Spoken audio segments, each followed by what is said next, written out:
E no Jornal Brasil Atual nós conversamos agora com o professor do Departamento de Geografia da Universidade de São Paulo, Wagner Ribeiro, que também é professor do programa de pós-graduação em Ciência Ambiental. Professor Wagner, bom dia, bem-vindo aqui ao Jornal Brasil Atual, tudo bem? Bom dia, Rafael, tudo bem? Bom dia a quem nos acompanha aí. Obrigado pela sua participação.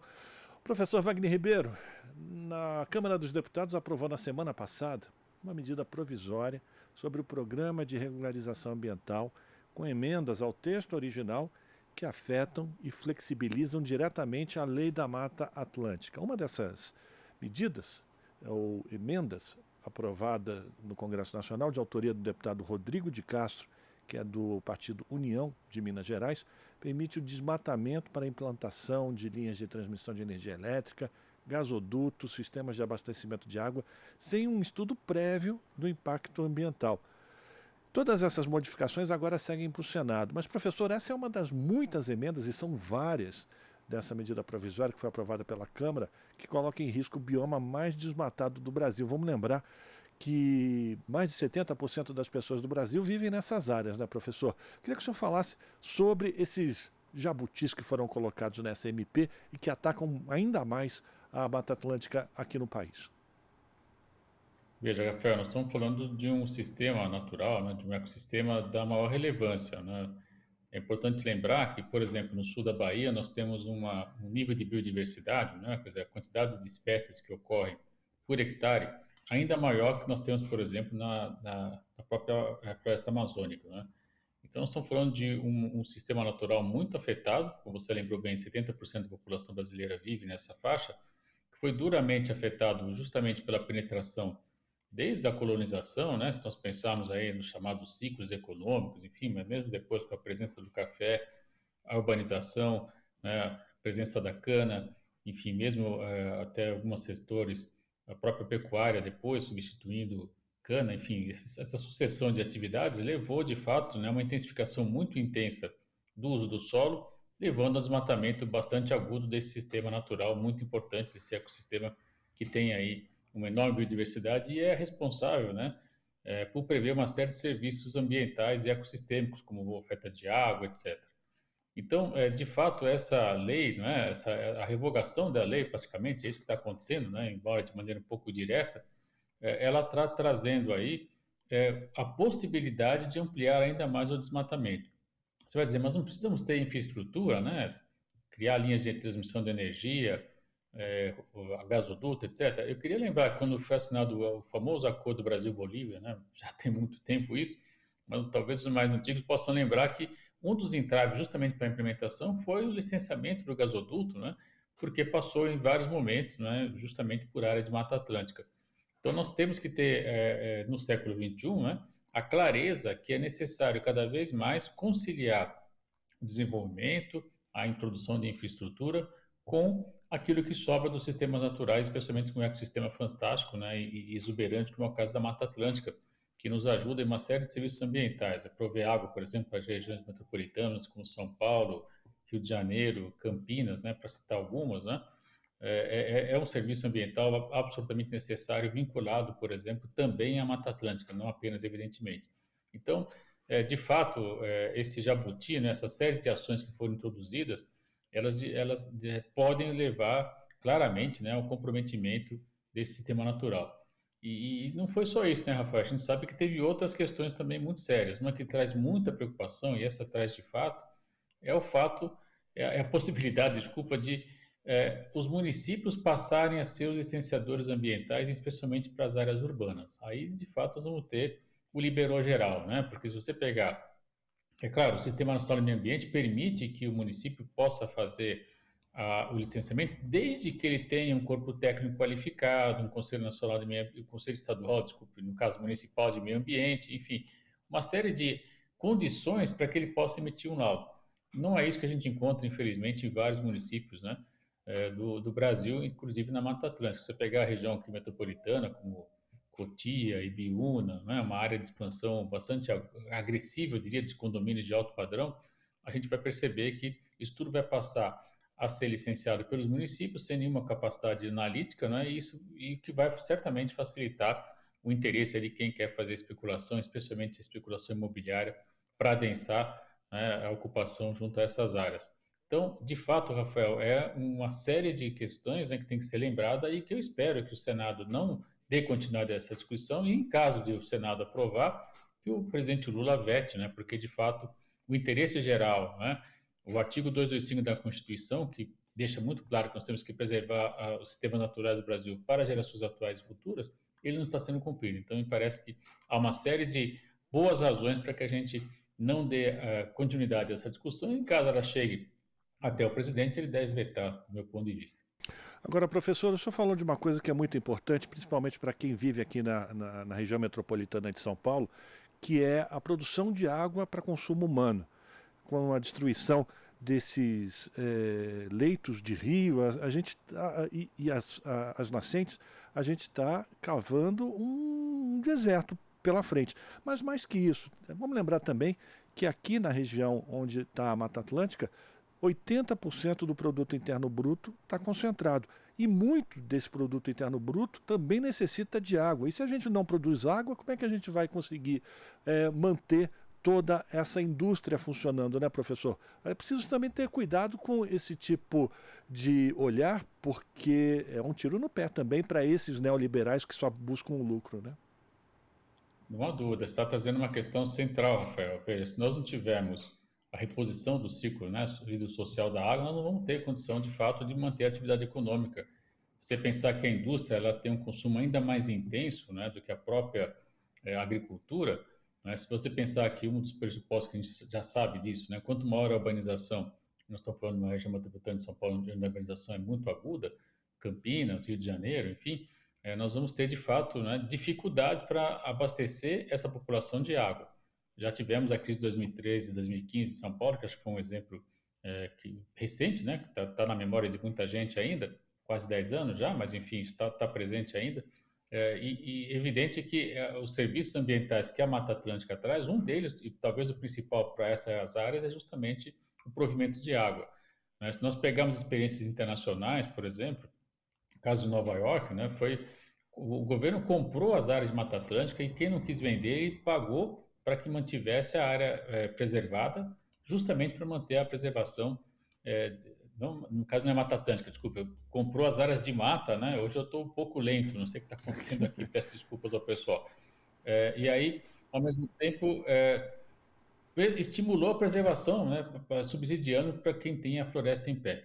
Enfim, então acho que são questões que a gente tem que ter atenção, né?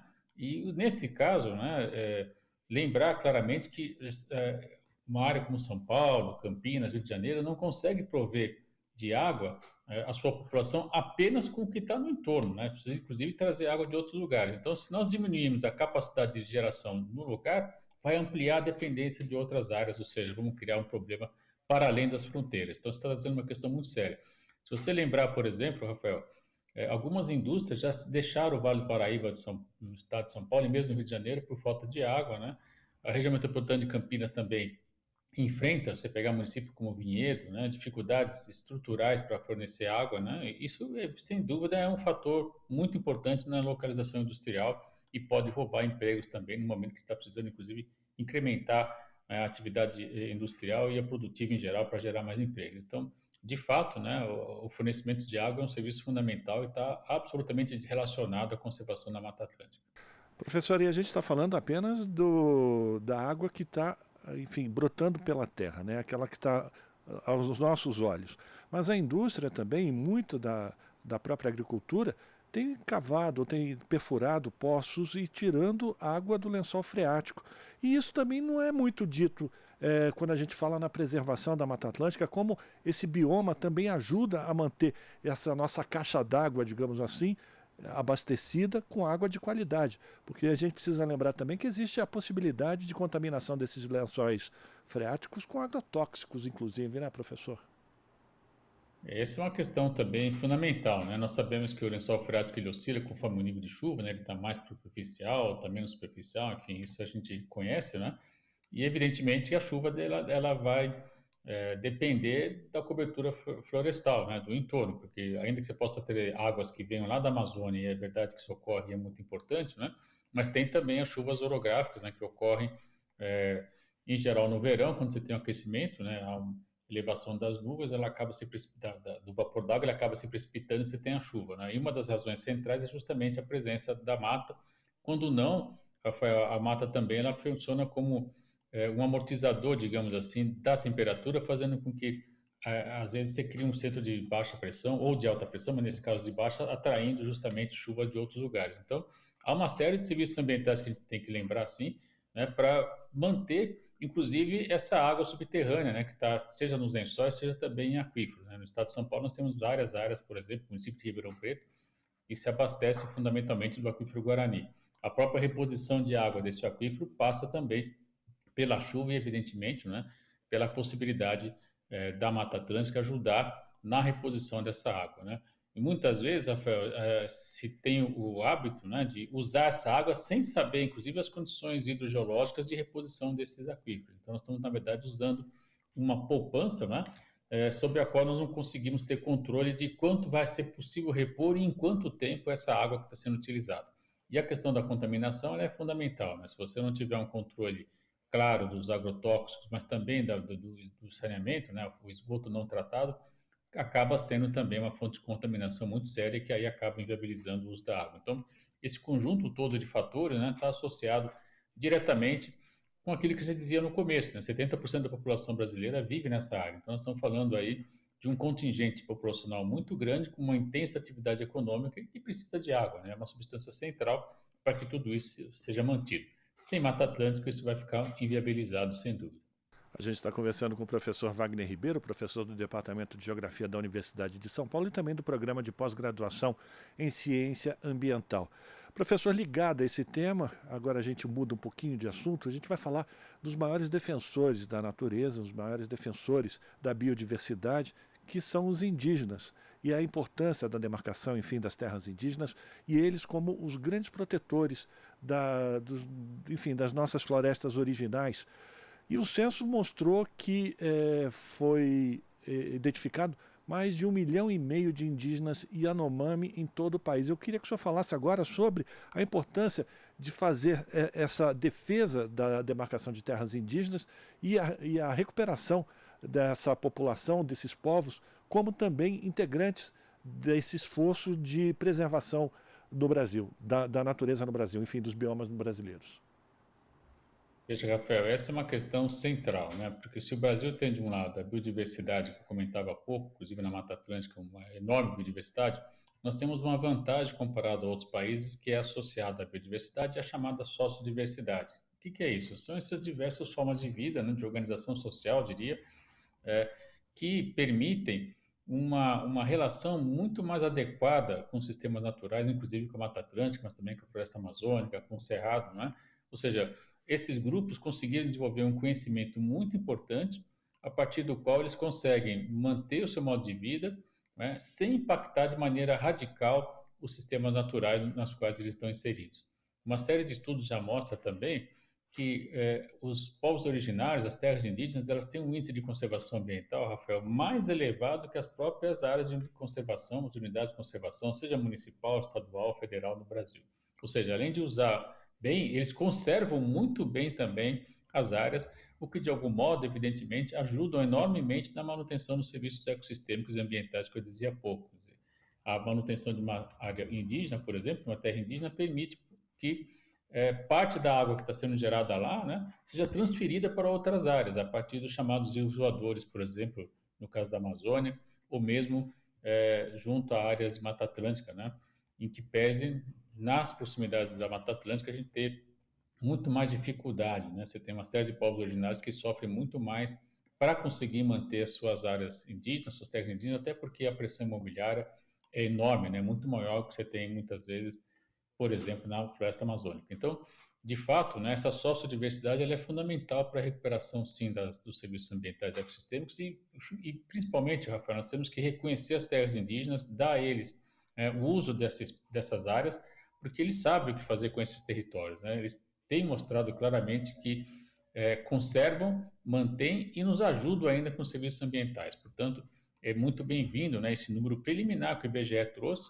é provável que esse número aumente um pouco, o que mostra que nós temos aí um contingente populacional muito importante no Brasil que vai nos ajudar a quem está vivendo nas áreas urbanas, nas áreas metropolitanas, a ter, por exemplo, serviços associados à Mata Atlântica, à Floresta Amazônica, ao Cerrado, que é fundamentalmente, entre outros, né, o acesso à água de qualidade.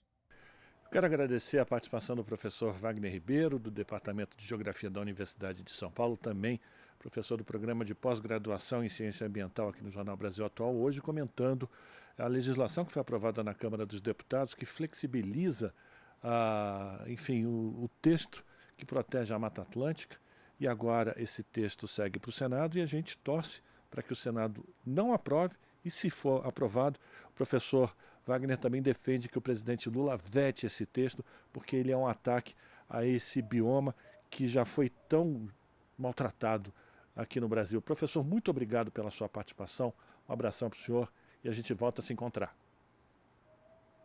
Até lá. Conversamos com o professor Wagner Ribeiro, aqui no Jornal Brasil Atual. Estamos apresentando Jornal Brasil Atual. As notícias que os outros não dão.